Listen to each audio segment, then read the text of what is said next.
Seguimos explorando este mapa de las emociones humanas, basándonos en los trabajos del Dr. Sánchez. Y hoy nos toca una de las más potentes y a veces confusas, ¿no? El deseo. La idea es analizarlo no como un simple capricho, sino como un motor de cambio que, si no se entiende bien, nos puede meter en líos. Totalmente. Y para situarnos bien, a ver, es útil verlo como un escalón. En esta escala de consciencia, el deseo está en el nivel 125, justo por encima del miedo que está en el 100. Y esa cercanía, vamos, es la clave de todo. O sea que no es casualidad que venga después. No, para nada. El deseo en este nivel no es una aspiración elevada, ¿eh? Es la primera reacción para salir del pozo del miedo. Es esa energía que, después de sentirse amenazada, mira hacia afuera y dice, necesito algo para estar bien. Es una búsqueda, a veces casi desesperada, de una solución que está fuera. Claro. Pasamos de esa parálisis del algo malo puede pasar, del miedo, Eso es. a la acción del si consigo esto me salvo. Me parece potentísima la forma en que lo resumen. Es como si el miedo nos hiciera mirar para adentro, a los peligros, y el deseo nos obliga a mirar hacia afuera. Has dado en el clavo. Es un cambio de dirección radical de la energía. Ya no se huye, ahora se persigue. Pero, y esto es fundamental, hay que entender qué se persigue en este nivel. Aquí el deseo es anhelo, es hambre, es un apego muy, muy intenso.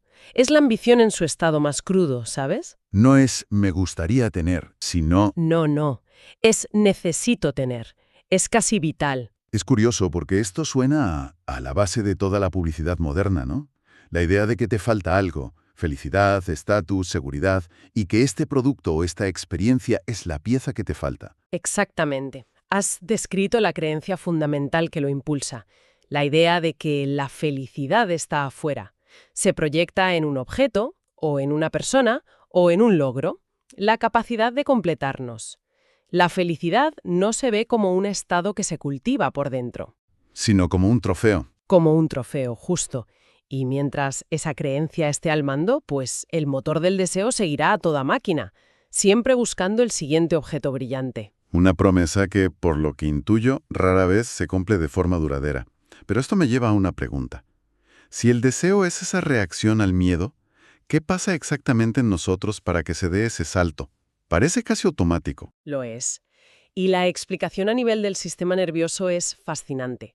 Cuando estamos vibrando en el miedo, el sistema está en modo supervivencia, lucha, huida, lo que sea. Hay una tensión constante, una inseguridad profunda. Cuando la energía empieza a subir un poco, no salta directamente a la paz o a la alegría. El primer movimiento es buscar una compensación.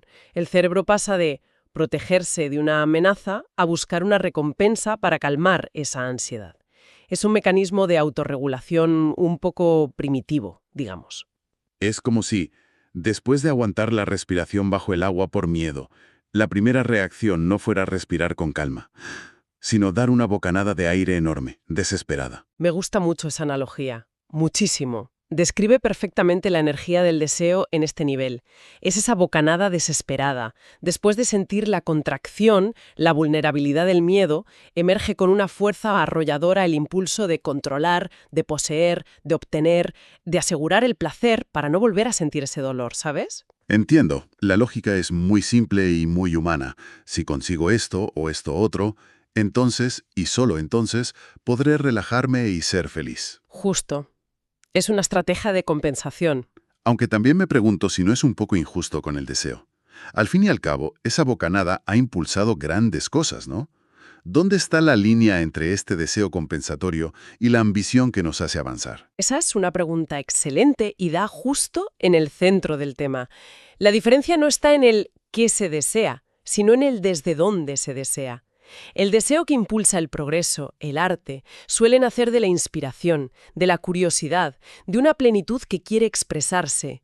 El deseo del nivel 125, sin embargo, nace de la carencia.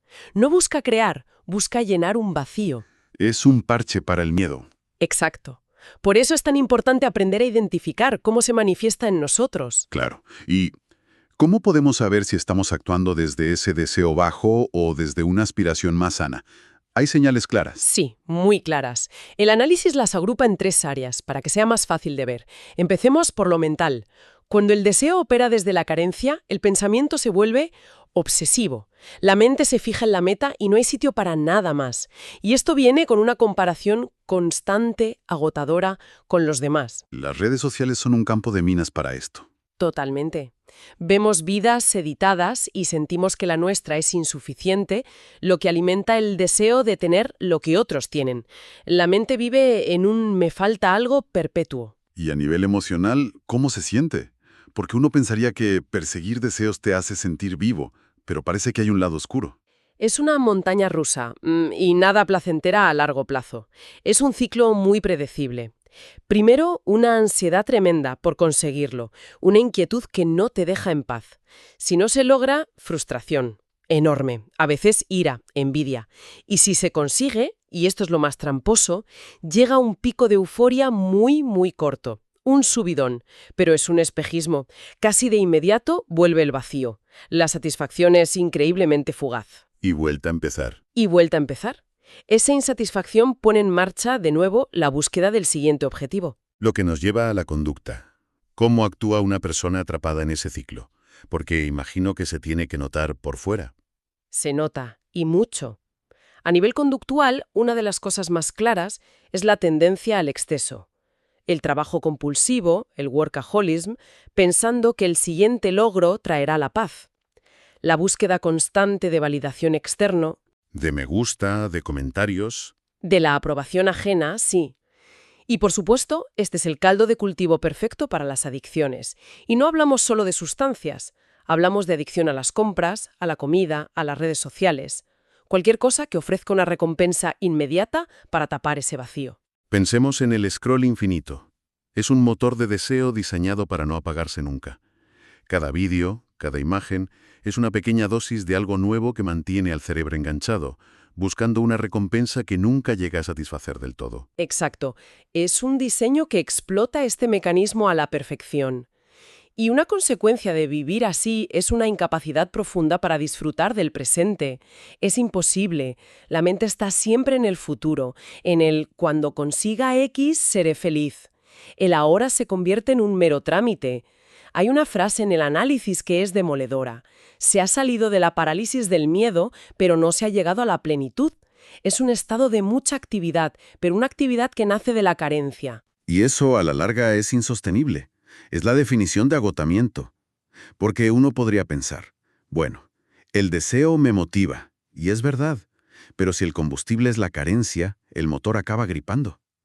El análisis advierte seriamente sobre los peligros de quedarse estancado aquí. Así es un gran motivador, pero si no se refina, se convierte en una jaula de oro.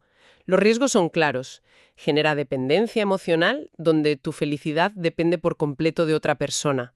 Conduce a una ambición descontrolada que puede arrasar con la salud, las relaciones, con todo. Y sobre todo, instala a la persona en una insatisfacción crónica. Ningún éxito externo llena a un vacío interno. Es una ley psicológica.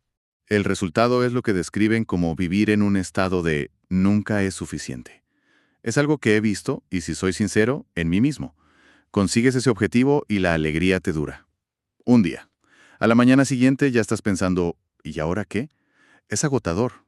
Es que es un bucle sin fin. Es como intentar llenar un cubo con un agujero. Por más agua que le eches, nunca se llena. El problema no es la cantidad de agua, es el agujero. Ese es el gran riesgo de quedarse anclado ahí. Vale. Aquí es donde la conversación se pone realmente interesante y práctica. Si este tipo de deseo es tan problemático, ¿qué hacemos? No podemos apagarlo y ya está. Y la propuesta del análisis me parece brillante porque no habla de reprimir el deseo, sino de refinarlo, de educarlo. Y para eso proponen un método, con un acrónimo muy fácil, SIRE. Sí, el método SIRE es una herramienta muy práctica. La idea no es eliminar la energía del deseo, sino transformarla, que pase de ser nuestro amo a ser nuestro sirviente. SIRE son las siglas de sentir, identificar, reencuadrar y elegir. 4 pasos para recuperar el control. Fantástico. Vamos a desgranarlo. Empecemos por la S de sentir. El primer paso es, en teoría, el más simple, pero en la práctica, el más difícil. Cuando sientas el impulso, no actúes. Simplemente, siéntelo. Crea un pequeño espacio entre el estímulo y la respuesta. La propuesta es observar esa energía en tu cuerpo y hacerte preguntas. ¿Es una necesidad real o es una elección impulsiva? ¿Es hambre física o emocional? ¿Es un propósito genuino o es para tapar un malestar? Justo. Y algo muy interesante que se apunta es que el simple acto de nombrar lo que sientes, de decir, estoy sintiendo un deseo muy fuerte de comprar esto, ya reduce su poder. Lo trae a la conciencia, le quita el piloto automático. Me gusta. Vale, pongamos un caso práctico. Estoy navegando por Internet y veo el último móvil, uno que no necesito, pero que de repente siento que tengo que tener. ¿Cómo aplicaría Serie ahí? Perfecto. Acabas de hacer el primer paso, sentir. Has notado el impulso. Ahora vamos al segundo, la I de identificar. Se trata de identificar la carencia real que se esconde detrás. El deseo es un mensajero, ¿sabes? La pregunta clave es, ¿qué emoción creo que me dará este teléfono? Quizás es sentirme moderno, sentirme aceptado, sentir que estoy a la última. El trabajo es quitarle el disfraz. ¿Qué buscas en realidad? ¿Reconocimiento? ¿Pertenencia? ¿Una distracción? Entiendo. No va sobre el teléfono, va sobre lo que creo que el teléfono hará por mí a nivel emocional. Vale, digamos que identifico que lo que busco es una sensación de estatus y novedad para romper la monotonía. Siguiente paso, la R. Reencuadrar. Este es el paso del cambio mental activo. Consiste en cambiar el marco de pensamiento, transformar la creencia «necesito este teléfono para sentirme bien» por una nueva, más poderosa.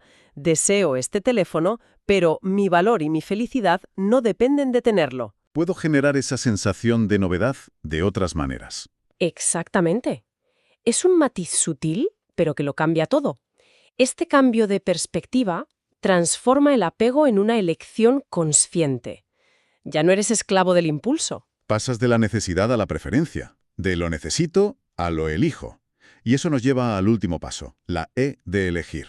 Exacto. Una vez que has sentido, has identificado y has reencuadrado, estás en una posición de poder. Ahora y solo ahora, eliges conscientemente. Quizás decides que sí, que quieres comprar el teléfono, pero lo haces desde la libertad, sabiendo por qué y sin esperar que te salve de nada. O, lo que es más probable, quizás decides que esa energía y ese dinero los puedes usar de una forma mucho más inteligente para generar esa sensación que buscabas. La meta final es poder querer algo sin que ese algo te controle a ti. Es recuperar la soberanía. ¡Qué potente! Entonces, recapitulando el viaje de hoy, hemos visto el deseo como esa evolución natural del miedo, una energía que pasa de la huida a la búsqueda.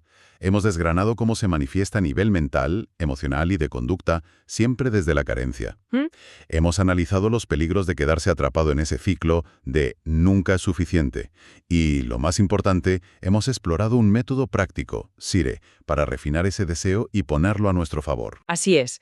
Y la visión final que ofrece este análisis es muy esperanzadora, porque cuando el deseo se trabaja y madura, no desaparece, se transforma. Deja de ser una compulsión ciega y se convierte en dirección, en intención consciente. Deja de ser una necesidad que viene del vacío y se convierte en un motor creativo que nace de la plenitud. Es la energía que nos permite construir grandes cosas, pero desde el poder y no desde la desesperación. De hecho, el análisis termina con una idea muy provocadora. Indica que cuando el deseo se refina de esta manera, naturalmente conduce a y deja la puerta abierta al siguiente nivel. Esto nos deja con una pregunta muy interesante para reflexionar. Si el deseo refinado se convierte en un motor creativo en intención consciente, ¿cuál sería el siguiente estado emocional en este camino de empoderamiento? ¿Qué emoción surge cuando la búsqueda externa deja de ser una necesidad y se convierte en una elección poderosa?